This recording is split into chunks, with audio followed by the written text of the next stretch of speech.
Welcome back. Today we're doing a deep dive into Halliburton's Q3 2025 earnings. And it was a really interesting one. Lots of contradictions. Absolutely. You've got this huge gap between the reported numbers and the adjusted reality. Our mission here is to unpack that split pretty quickly and then really get into what management's saying about the future, their guidance. Okay, yeah, let's jump right in because that difference is, well, it jumps off the page. They reported just $18 million in net income. Right, which sounds tiny. It's only 0.02 per share. Exactly. But then you look in the adjusted number. And it's $496 million, or 0.58 cents per share, which, didn't just blow the reported number away. It also beat the analyst consensus. They were expecting around 50 cents. So nearly $500 million adjusted versus $18 million reported. That's a massive difference. What caused that? Usually adjustments are smaller. Yeah, this was significant. It boiled down to about $540 million in what they called impairments and other charges. Think of it as a big financial cleanup. A cleanup of what exactly? $540 million is a lot. It covered a few big things. Substantial severance costs. They're cutting labor. Write-offs of fixed assets, maybe equipment they don't think will earn its keep, and specifically a $23 million hit on an investment down in Argentina. Okay, severance. Asset write-offs. Rare. But wasn't there a really big tax item in there too? Something unusual? Ah, yes, the tax impact. That was another $125 million expense. And it wasn't cash. It was related to a valuation allowance against their U.S. foreign tax credits. Foreign tax credits. Why now? It ties back to recent U.S. tax law changes. Management actually has a nickname for it, the One Big Beautiful Bill Act, or OBBA. Catchy, huh? OBBA.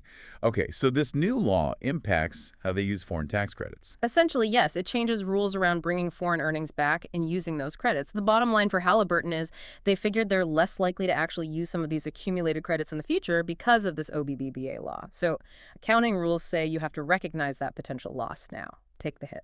Got it. So a one-time tax adjustment driven by legislation plus these big operational cleanup charges. But if you strip all that out, the core business actually looked pretty good. Exactly. That adjusted $1.78 beat tells the story. And the other metrics were solid, too. Total revenue was $5.6 billion. Which was up slightly from Q2, right? And beat estimates? Yep, up slightly ahead of the $5.4 billion consensus. Their adjusted operating margin held at 13%. And crucially, the cash flow was strong. How strong? $488 million from operations, which translated into $276 million in free cash flow after CapEx. Okay, so they generated good cash. Yeah. And they returned some to shareholders. They did. Bought back about $250 million in stock and paid the regular 17-cent dividend per share. So the underlying engine, it was running pretty well in Q3. Which makes you wonder, if the core business is doing okay, why the massive cleanup and these aggressive cost cuts they announced? It feels defensive. I think that's the right word. Defensive. Or maybe preemptive. Management is clearly bracing for choppier waters ahead, especially in North America. That $540 million charge wasn't just numbers on a page. It reflects real actions. Like the severance costs you mentioned. Right. And they explicitly said they took actions, mostly labor cost reductions, that should save them an estimated $100 million per quarter. Wow, $100 million a quarter. Starting when? Starting Q4 2025, that's a serious reduction in overhead. That really signals they see a slowdown coming, not just a temporary blip. Yeah. What about capital spending? CapEx, that's usually a big indicator for service companies. Huge signal here. A major capital reset. They slashed their 2026 CapEx target by almost 30%. They're now aiming to spend only about $1 billion next year. Down 30%. So they're pulling way back on investing in new equipment, new capacity. Definitely. It's prioritizing returns and cash flow over growth, at least in the near term. They're basically saying, we don't see the demand justifying big spending right now. And what about the equipment they already have, especially the North American fleets? They're getting selective. They mention idling or even retiring equipment that doesn't meet their return hurdles, specifically called out older diesel and dual fuel fleets in North America. So focusing on the newer, more efficient stuff like their electric fleets. Exactly. Things like their Zeus electric fleets. They believe the market's tightening and only the top-tier, most efficient equipment will get work and generate decent returns in that kind of environment. Okay, that caution definitely lines up with their specific guidance for Q4. Let's look at the segments. Completion and production, C&P. Well, what's the outlook there? They expect C&P revenue to drop sequentially somewhere between 4% and 6% in Q4. and margins likely ticking down 25 to 75 basis points. Why the drop? They pointed to seasonality, which is normal for Q4, but also what they called greater than typical white space in North America. White space meaning idle time for crews and equipment. Correct. More downtime between jobs. That hits revenue and puts pressure on margins. But the other main segment, drilling and evaluation, D&E, Huh. this seems to be holding up better. It does look healthier heading into Q4. For D&E, they see revenue basically flat to maybe down 2% sequentially. But interestingly, they expect margins to actually increase by 50 to 100 basis points. Why the better margin performance in D&E? It seems to be driven by more resilient international markets and the mix of work. Things like software sales, specialized drilling services. Those tend to carry higher margins and are less exposed to the North American frac market slowdown. So looking out further to the full year 2026, Yeah. what's the overall picture management painted? Still defensive. Their official view for 2026 is overall flattish with some bright spots. So, not a disaster, but certainly not booming growth. In North America specifically. Still cautious. They expect operators there might even spend below what's needed just to maintain production levels. But there's a twist. Oh. The CEO thinks that kind of underinvestment can't last. Eventually, he believes it'll lead to a market that's really tight on services and equipment, creating a super strong snapback. So the strategy is cut costs now, be lean, preserve cash, and be ready to capitalize when that rebound happens. But they don't know exactly when. Precisely. It's about surviving the downturn efficiently and being positioned for the eventual upswing. Meanwhile, internationally, they see things staying pretty steady into 2026. Makes sense. Okay, let's quickly look back at Q3 itself. Where did those strong adjusted earnings actually come from? Segment-wise, C&P revenue was up 2% from Q2, hitting $3.2 billion, but you said operating income was flat. Yeah, income was flat despite the revenue bump. They saw good activity in completion tools and artificial lift in North America, plus cementing in Africa and Latin America. That was positive. So what held the profit back?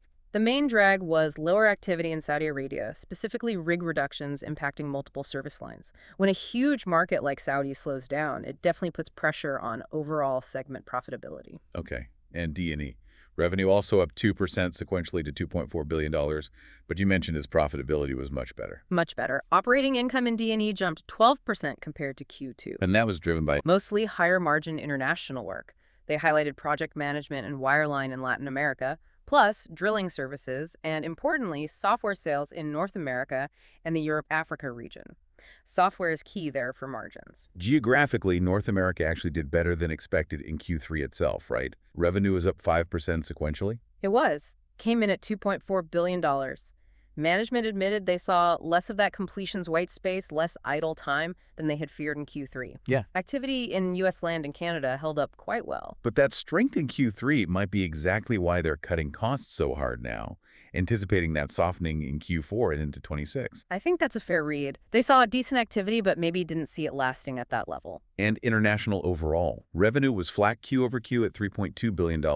Which areas balanced out? Latin America was the positive story, up 2%, driven by project management work and drilling, especially in Argentina. And the negative offset.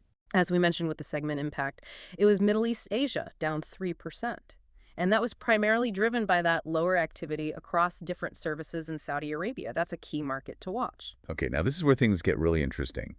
Moving beyond the quarterly numbers into the longer-term strategy. Technology seems central. Absolutely. They're leaning heavily on tech for efficiency. In North America, they highlighted that over half their active frac fleet is now their Zeus electric systems.